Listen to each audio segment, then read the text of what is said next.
Bismillahirrahmanirrahim. Assalamualaikum warahmatullahi wabarakatuh. Alhamdulillah hamdan wa syukurillah wassalatu ala rasulillah. Alhamdulillah kita bertemu lagi di mata kuliah. Bismillahirrahmanirrahim. Assalamualaikum warahmatullahi wabarakatuh.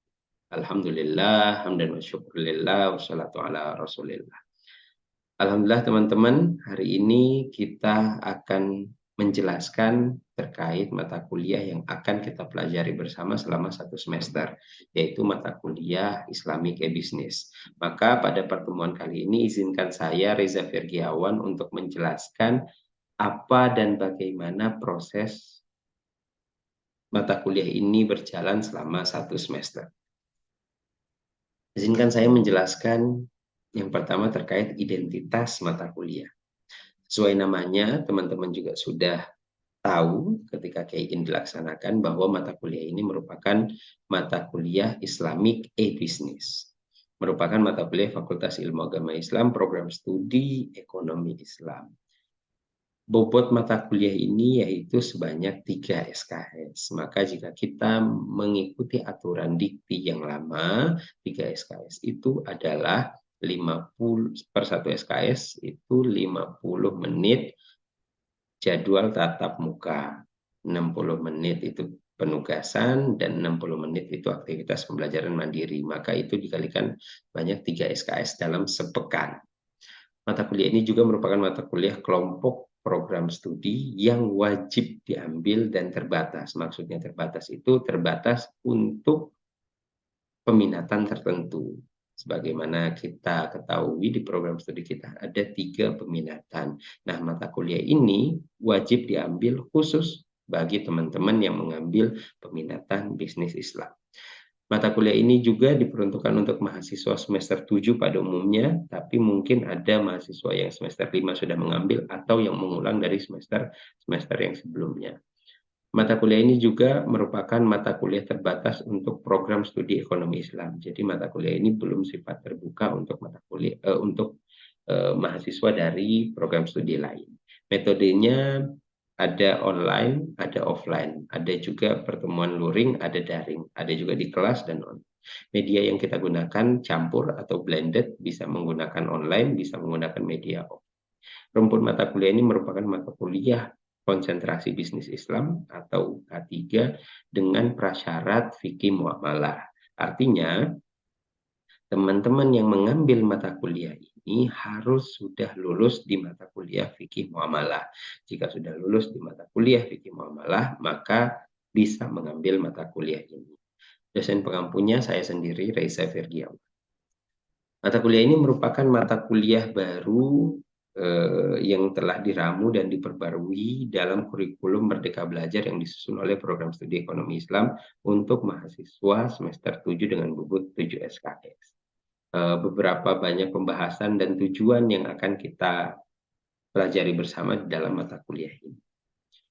Terus selanjutnya saya ingin menjelaskan terkait capaian pembelajaran mata kuliah atau yang sering disingkat menjadi CPMK. CPMK di mata kuliah ini sebarannya ada 2 yang dititipkan oleh program studi di mata kuliah ini.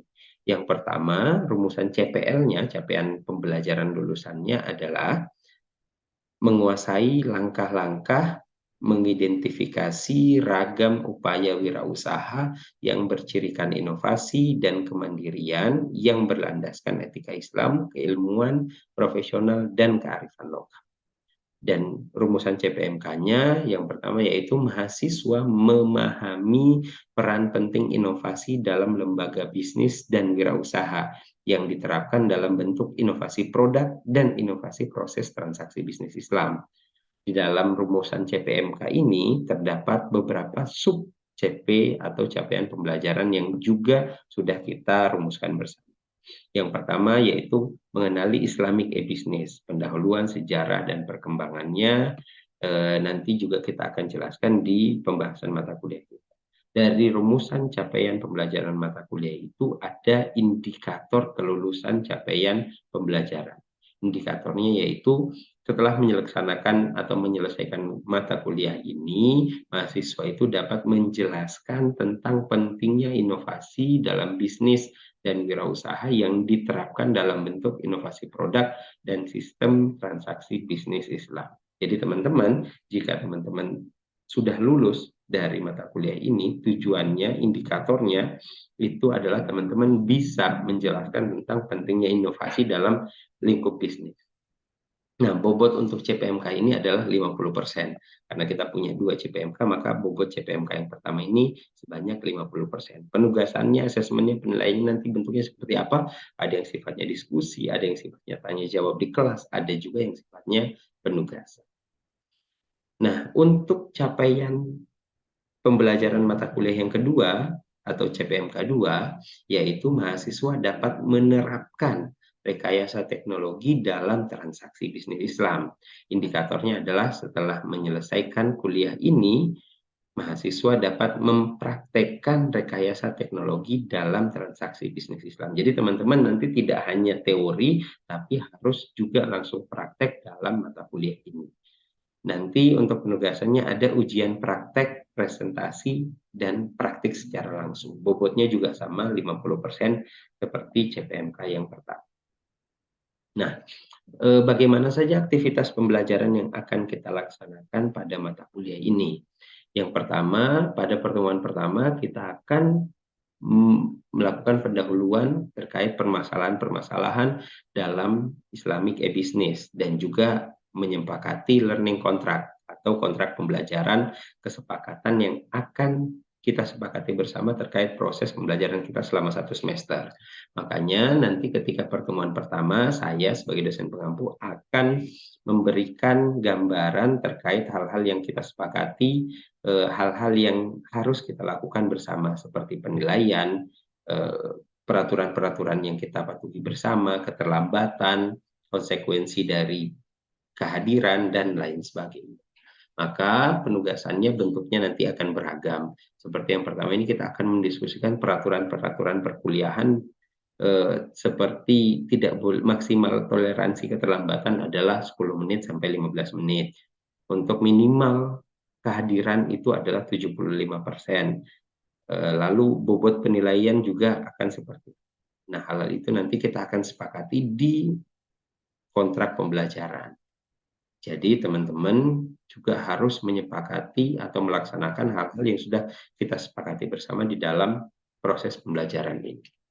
Lalu beberapa teori atau bahan kajian yang akan kita kaji dalam mata kuliah ini, seperti di pertemuan yang kedua kita akan membahas terkait Islamic e-Business dan perkembangannya. Apa saja sih dosen dan mahasiswa, jelas kita akan mendiskusikan terkait Islamic e-Business dan perkembangannya. Perkembangan bisnis digital itu seperti apa saja yang harus kita ketahui dari perkembangan teknologi itu, apa saja dampaknya bagi dunia bisnis, dan bagaimana Islam melihat perkembangan itu secara utuh, secara umum. Nah, itu nanti akan kita sampaikan melalui metode ceramah dan diskusi juga yang kita akan laksanakan secara online. Dilaksanakan di hari Selasa sesuai jadwal mata kuliah ini, dan untuk absensinya kita menggunakan Gateway UI. Lalu di pertemuan selanjutnya kita akan membahas terkait teori, prinsip, dan potensi Islamic e-Business dalam membangun kesejahteraan ekonomi. Jadi tujuan ekonomi itu memang adalah kesejahteraan umat. Atau kalau tujuan ekonomi Islam itu adalah al-falah. Salah satunya bisa dicapai dengan kesejahteraan ekonomi masyarakat. Maka kita juga akan mempelajari terkait teori-teori dan prinsip dan potensi Islamic e-Business dalam membangun kesejahteraan masyarakat itu. Kita akan banyak diskusi terkait hal-hal ini. Bagaimana sih sebenarnya Islamic e-Business itu atau bisnis digital itu bisa membangun kesejahteraan ekonomi masyarakat. Nah, kita akan diskusi seputar hal tersebut. Nanti akan ada tugas juga untuk membuat review tentang potensi Islamic e-Business di masyarakat. Jadi teman-teman nanti akan melihat gambaran potensi Islamic e-Business di masyarakat itu nanti seperti apa dan akan dikumpulkan melalui Google Classroom. Lalu pembahasan selanjutnya terkait perbedaan dan persamaan antara e-Business dengan praktek bisnis tradisional. Jadi antara bisnis dan bisnis digital itu berbeda. e-bisnis dan praktek bisnis tradisional. Praktek bisnis tradisional itu berarti jual beli yang sering kita jumpai, seperti jual beli di pasar, jual beli di toko. Nah, perbedaannya nanti apa dengan e-bisnis? Nah, itu nanti kita akan diskusikan secara bersama melalui kanal online. Nah, terus nanti akan ada review, teman-teman akan menulis review singkat terkait pemaparan yang saya berikan dan mengumpulkannya nanti di Google Classroom juga. Semua model penugasan itu nanti kita akan informasikan melalui Google Classroom. Jadi semua pengumpulannya akan terdokumentasikan dengan baik. Selanjutnya, di pertemuan kelima kita akan membahas terkait berbagai macam bentuk-bentuk e-bisnis pada zaman ini. Seperti kita ketahui, bisnis secara digital itu tidak hanya dalam satu bentuk. Ada yang bentuknya e-commerce, ada yang social commerce, ada yang sifatnya marketplace, ada sifatnya toko digital, ada sifatnya pemasaran Islam, ada sifatnya financial teknologi, banyak, ragamnya banyak. Nah, itu akan kita bahas di pertemuan yang kelima. Kita akan bahas diskusi terkait hal-hal tersebut. Nanti juga saya akan berikan beberapa materi, beberapa bahan bacaan yang teman-teman bisa cermati terkait macam-macam ragam bentuk e-bisnis ini. Lalu yang keenam, kita masih akan membahas terkait tema yang sama dengan yang sebelumnya karena ragam-ragam bentuk e-bisnis pada zaman sekarang ini cukup banyak sehingga saya memang men-spare mata kuliah pembahasan ini di 2 pertemuan langsung. Mungkin di pertemuan pertama kita akan melihat 1 atau 2 bentuk terus kita bahas dan kita diskusikan bersama seperti e-commerce dan social commerce. Mungkin selanjutnya kita akan membahas terkait financial technology. Lalu sama, saya akan memberikan beberapa referensi terkait materi tersebut. Lalu selanjutnya di pertemuan yang ketujuh kita akan membahas sejarah perkembangan internet, World Wide Web, WWW kita kenalnya, dan smartphone. Jadi setelah kita melihat nanti sebenarnya proses digital ini bagaimana sih awal mula terbentuknya, sehingga kita nanti paham secara menyeluruh konsep perkembangan ekonomi digital itu seperti apa. Kayak nanti teman-teman bisa mendiskusikan secara langsung dan juga teman-teman karena sebelumnya sudah ada tugas untuk merangkum makalah terkait hal tersebut, nanti teman-teman akan saya berikan tugas terkait presentasi makalah. Jadi teman-teman akan membuat makalah tentang perkembangan internet, World Wide Web, dan smartphone melalui YouTube live stream. Nah, jadi teman-teman membuat video untuk pembahasan materi ini. Lalu setelah pertemuan yang ketujuh, biasanya kita akan melaksanakan UTS.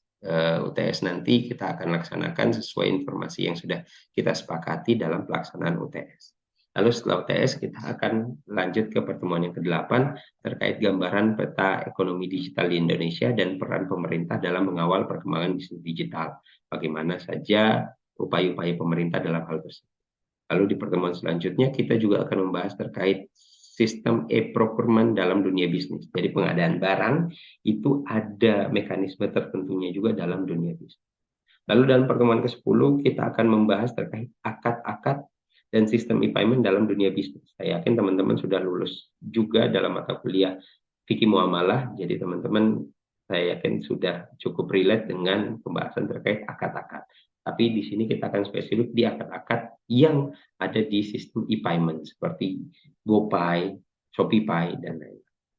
Nah, ini di pertemuan yang ke-11 kita akan lihat terkait riset pemasaran dan tujuan riset pemasaran secara digital.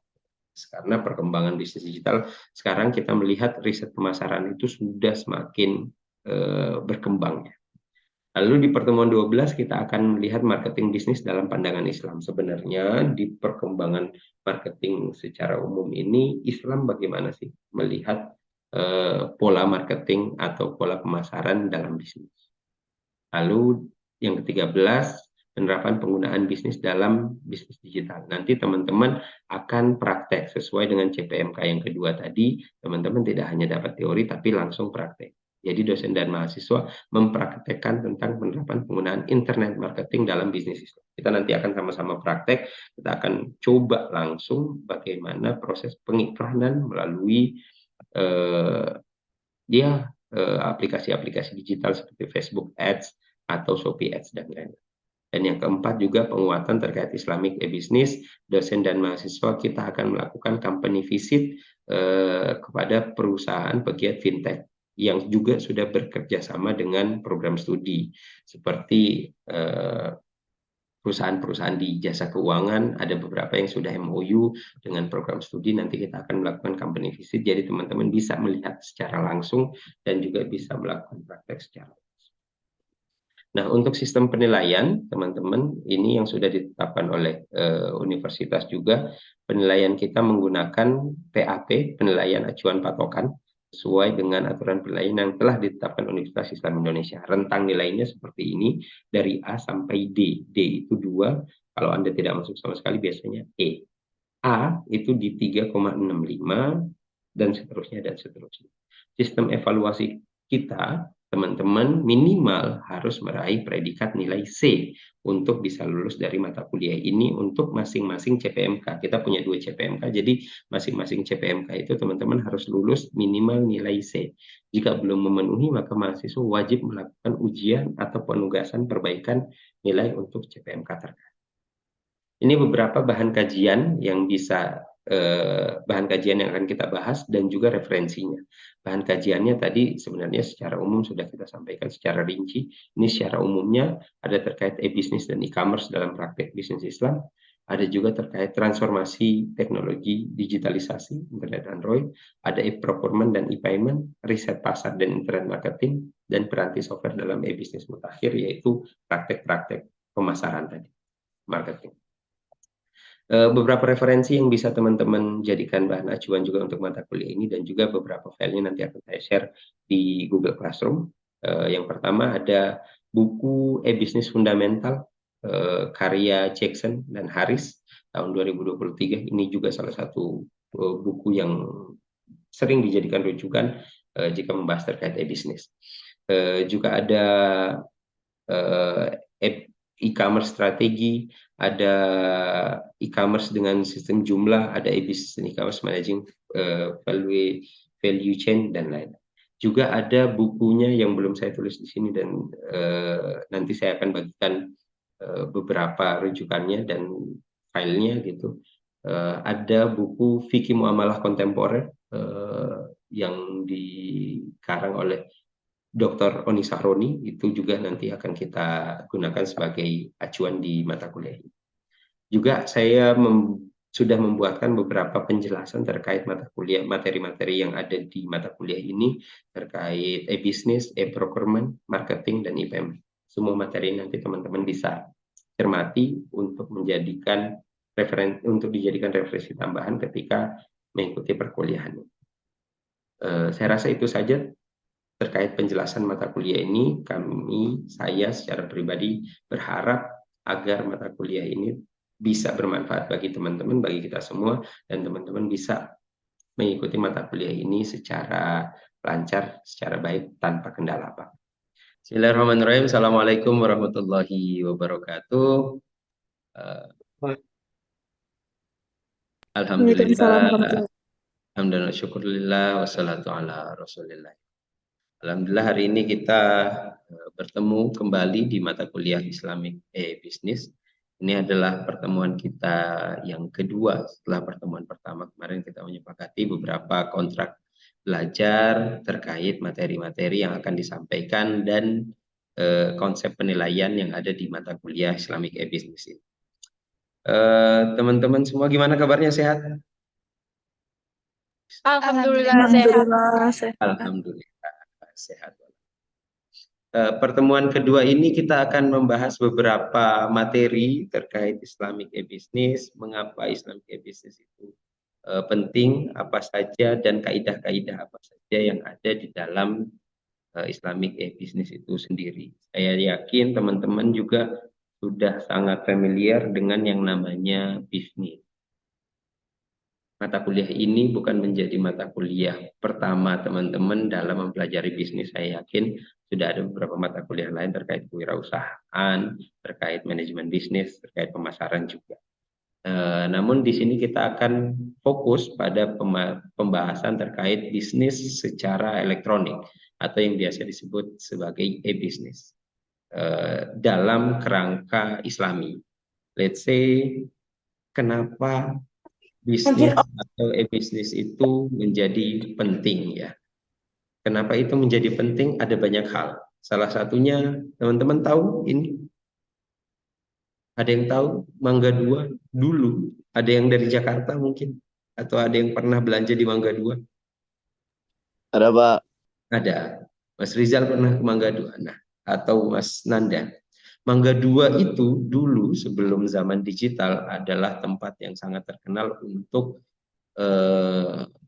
jual beli untuk perdagangan elektronik. Biasanya orang yang kalau mau beli HP, beli laptop, itu biasanya akan nyari ke Mangga 2. Namun, beberapa tahun yang lalu, tahun 2018, bahkan sebelum pandemi, itu sempat ada berita mengagetkan bahwasanya sepi pembeli, puluhan toko di Harko Mangga 2 itu dijual bahkan.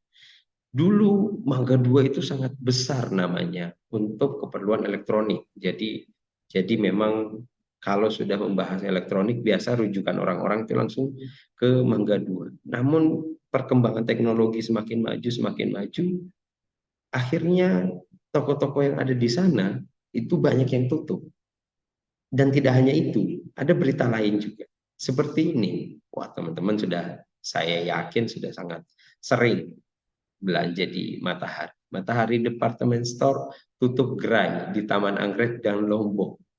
Matahari itu kan pusat perbelanjaan yang kekinian juga, bukan yang sangat jadul, bukan yang sangat konvensional. Tapi sekali lagi, banyak fenomena-fenomena yang akhirnya berubah di zaman yang serba digital ini. Salah satunya ya yang kena dampaknya seperti toko-toko Matahari. Matahari jadi tutup, bukan Matahari itu ya. Toko Matahari ini banyak yang tutup gerai. Saya yakin tidak hanya dua ini, namun di berita ini ada dua ini yang menjadi highlight. Dulu kita mungkin nggak kepikiran, masa toko Matahari yang sebesar itu sampai tutup. Kok bisa ya? Kenapa? Alasannya apa? Padahal Matahari itu selalu ramai, selalu bersaing dengan Ramayana, Matahari Ramayana. Tapi karena sepi pembeli, kalau kita baca, ini karena sepi pembeli akhirnya juga tutup. Lalu selain itu, sekarang kita mulai terbiasa juga dengan yang namanya fintech atau financial technology. Ini ada Investri, ini adalah sebuah platform untuk investasi secara digital. Tidak hanya ini, kita sekarang sudah mulai jarang, saya secara pribadi juga mulai jarang untuk membawa uang cash. Kenapa? Karena sekarang sistem keuangan itu sudah mensupport pembayaran berbasis digital lewat kris, lewat barcode, lewat transfer, itu sekarang jadi lebih mudah. Itu banyak manfaatnya. Tidak hanya dari segi customer, dari segi perusahaan saya rasa juga sangat terbantu dengan adanya hal tersebut. Tapi dari segi konsumen, saya pribadi, kita pribadi mungkin melihat ini lebih memudahkan konsumen dalam berbelanja. Dulu kalau kita mau berbelanja kadang takut untuk membawa uang dalam jumlah banyak. Sekarang sudah lebih simpel karena sudah bisa pakai kris, sudah bisa tinggal scan bayar. Sekarang malah mindsetnya terbalik. Kita sekarang lebih memilih tempat-tempat perbelanjaan, tempat makan atau apapun itu yang support untuk pembayaran berbasis digital. Makanya ini kenapa? Karena memang perkembangan financial teknologi, teknologi keuangan itu sangat maju sekarang. Nah, kalau kita lihat dari sudut pandang Islam, sebenarnya bagaimana sih Islam melihat perkembangan ekonomi yang berbasis digital ini? Dalam Islam itu sebenarnya tidak pernah ada batasan bagaimana sebuah jual beli itu dilaksanakan. Apakah itu harus online atau offline, apakah itu harus langsung atau tidak langsung, sebenarnya tetap diserahkan kepada masyarakat bagaimana model transaksinya. Al-Quran dalam hal ini, Islam dalam hal ini disebutkan dalam Al-Quran, hanya mengatur kaidah-kaidah umumnya saja. Salah satunya dalam surat Al-Baqarah ayat 275. Alladzina ya'kuluna riba la yaqumuna illa kama yaqumul ladzi yatakhabbathu asyaitanu minal mas. Dzalika bi annahum qalu innamal bai'u mithlur riba. Jadi orang-orang zaman dulu itu mereka menyamakan antara jual beli dengan riba. Namun dijawab oleh ayat ini itu berbeda. Wa ahallallahu al-bai'a wa harrama riba. Sesungguhnya jual beli dan riba itu dua hal yang berbeda. Yang dihalalkan itu adalah proses jual beli, bukan riba. Jadi mengambil keuntungan dalam jual beli itu bukan termasuk riba. Karena yang dibolehkan itu adalah jual beli secara umum. Dalam ayat ini tidak disebutkan apakah jual belinya itu harus konvensional, harus secara langsung, atau seperti apa bentuknya. Lalu bagaimana Islam memandang jual beli? Nah, dalam ayat ini tadi sudah dijelaskan bahwasanya jual beli yang dibolehkan oleh Islam itu adalah jual beli yang tidak mengandung riba. Selama jual belinya dilaksanakan secara sesuai dengan ajaran Islam, tidak mengandung riba dan hal-hal yang tidak dibolehkan, maka Islam tetap membolehkan hal tersebut. Makanya di ayat ini Allah menyebutkan wa halallahu al-bai'a wa harrama riba. Yang dibolehkan itu adalah jual beli. Sekali lagi tidak disebutkan apakah jual beli itu dilaksanakan secara online, offline, menggunakan alat bantu digital atau tidak pernah disebutkan. Nah, hal-hal ini yang kita jadikan pegangan dalam kita bertransaksi atau menjadi pelaku bisnis. Nah, ini ada beberapa kaidah umum yang memang secara umum digunakan dalam muamalah, dalam kegiatan sosial kita sebagai manusia. Ada 3 kira-kira kaidah yang memang biasa digunakan oleh masyarakat dalam acuan melaksanakan kegiatan-kegiatan yang sifatnya muamalah. Yang pertama, yang paling terkenal yaitu al-aslu fil muamalah al-ibahah hatta yadullu dalil ala tahrim. Yang pertama, prinsip asal dalam muamalah itu boleh sampai ada dalil yang mengharamkan. Maksudnya seperti apa? Dalam kegiatan muamalah seperti jual beli itu masuk dalam transaksi muamalah. Jual beli, terus kegiatan-kegiatan sosial, kemasyarakatan, apapun itu, hukum asalnya itu adalah boleh. Jadi kalau dalam hal muamalah yang kita jadikan pegangan itu bukan mana dalil yang membolehkannya, enggak. Karena pada dasarnya hukum asalnya itu adalah hal yang boleh. Sampai ada dalil yang mengatakan itu tidak boleh. Nah, itu kaidah awal dalam muamalah. Sehingga ini juga mencakup pembahasan terkait bisnis secara digital. Jika dalam bisnis digital tidak ada larangan dan tidak ada dalil yang menyatakan larangan tertentu dalam melaksanakan hal tersebut, maka hukumnya tetap boleh. Kenapa? Karena hukum asalnya memang boleh. Maka transaksi secara digital menggunakan e-commerce, apa hukum jual beli di Shopee dan lain-lain. Sekali lagi, selama itu tidak mengandung riba dan hal-hal yang tidak dibolehkan, maka dia masuk dalam kaidah ini, al-aslu fil muamalat al-ibahah. Hukum asal dalam transaksi muamalah adalah boleh sampai ada dalil yang mengharap. Dan kaidah yang kedua, al-aslu fil manafi' al-ibahah. Prinsip asal dari hal-hal yang bermanfaat, yang ada manfaatnya, itu dibolehkan. Makanya dalam hal ini, apakah teknologi itu ada manfaat? Ada manfaatnya? Ada banyak, maka dia boleh. Hal-hal yang bisa dimanfaatkan secara jelas, secara benar oleh syariat, maka hukumnya boleh. Dibolehkan dalam Al-Quran. Dan yang terakhir adalah al-aslu fil madhar at-tahrim. Prinsip asal pada hal-hal yang berbahaya atau dilarang itu adalah dilarang. Prinsip asal pada hal-hal yang berbahaya adalah dilarang. Jadi jika pada dasarnya sesuatu tersebut itu berbahaya, maka dia tidak boleh. Riba pada dasarnya itu memang membahayakan kedua belah pihak, maka tidak boleh. Khamr pada dasarnya itu memabukkan dan membahayakan, maka itu tidak boleh, berbahaya. Misalnya Apa nanti hukumnya jual beli barang-barang yang berbahaya? Maka tidak boleh dilarang atas dasar kaidah ini. Nah, 3 kaidah ini saya rasa yang bisa teman-teman jadikan pegangan selama melaksanakan kegiatan-kegiatan atau aktivitas-aktivitas sosial, termasuk jual beli dalam hal ini. Jual beli apapun bentuknya, selama tidak melanggar kaidah-kaidah yang telah ditentukan, maka sekali lagi hukumnya tetap boleh. Islam tetap membolehkan hal tersebut. Ini beberapa hal yang bisa kami sampaikan. Kira-kira ada yang mau ditanyakan? Ada yang mau bertanya mungkin? Izin bertanya, Pak. Oh iya, Mbak Neti dan Mbak Ahya. Silahkan Mbak. Tadi kan ada menyinggung tentang yang e-commerce itu ya. Iya. Nah, dalam e-commerce itu tuh ada nggak sih kayak standar-standar teknologinya atau standar keamanannya itu gimana? Apakah cukup aman ataukah punya standar teknologi sendiri gitu, Pak? Oh, Makasih. oke, terima kasih Mbak Neti dan Mbak. Dalam perkembangan teknologi, jual beli itu juga menjadi berkembang sehingga kita sekarang melihat ada namanya e-commerce, pasar dalam bentuk digital seperti Shopee, sekarang TikTok Shop, kemarin Facebook Marketplace kalau saya tidak salah juga namanya. Apakah di masing-masing teknologi itu ada standar-standar tertentu dari segi keamanan ya, sehingga kita menjadi nyaman untuk bertransaksi di tempat tersebut. Apalagi sekarang ada namanya pinjol juga tuh, yang juga merebak ramai gitu.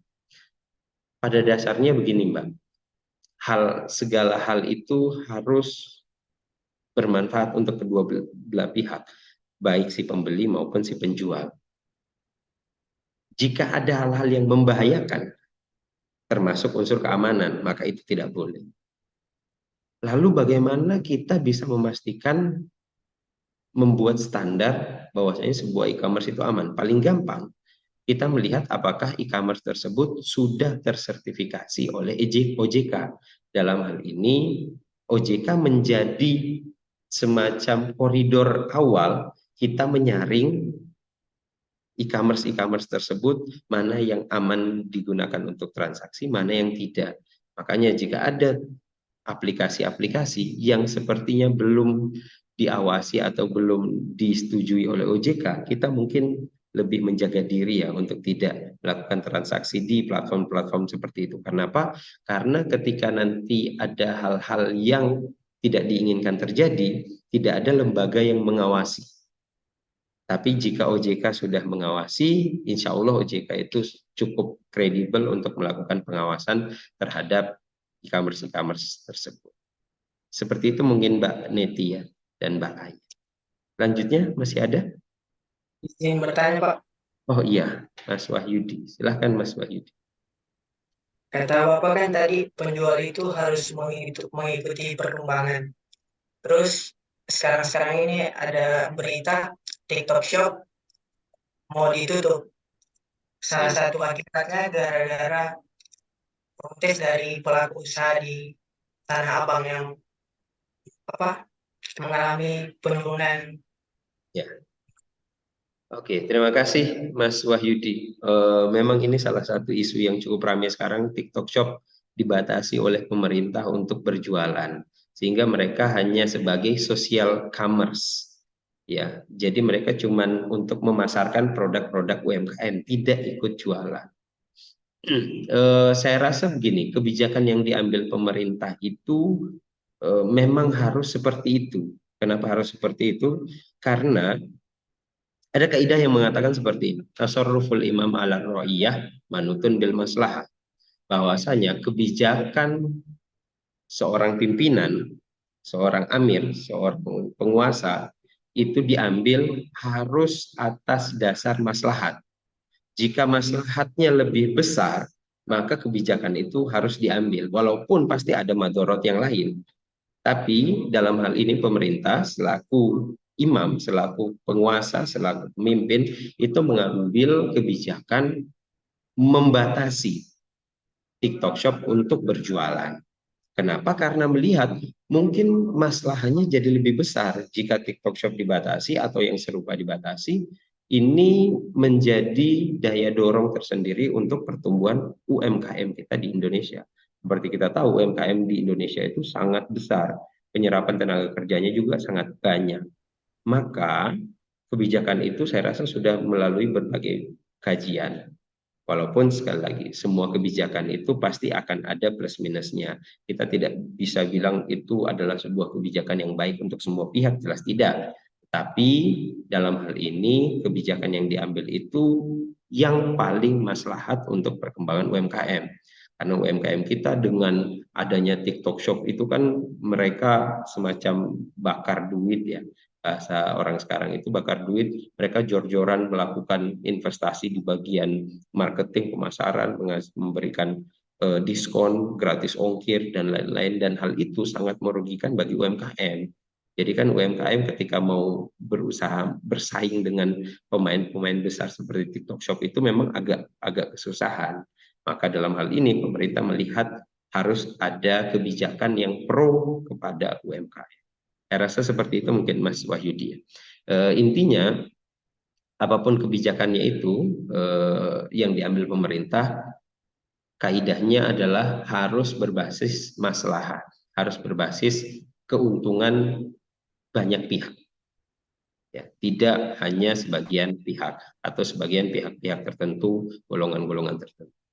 Saya rasa itu saja yang bisa kita sampaikan di pertemuan ini. Saya berterima kasih atas partisipasi mas-mas dan mbak-mbak semuanya. Semoga ilmu yang kita sampaikan ini bermanfaat untuk kita semua di akhir kelas. Kita akhiri, kita cukupkan pertemuan hari ini dengan bacaan hamdalah. Alhamdulillahirabbil alamin. Assalamualaikum warahmatullahi wabarakatuh. Waalaikumsalam. Waalaikumsalam warahmatullahi wabarakatuh. Terima kasih, Pak. Assalamualaikum, Pak. Waalaikumsalam.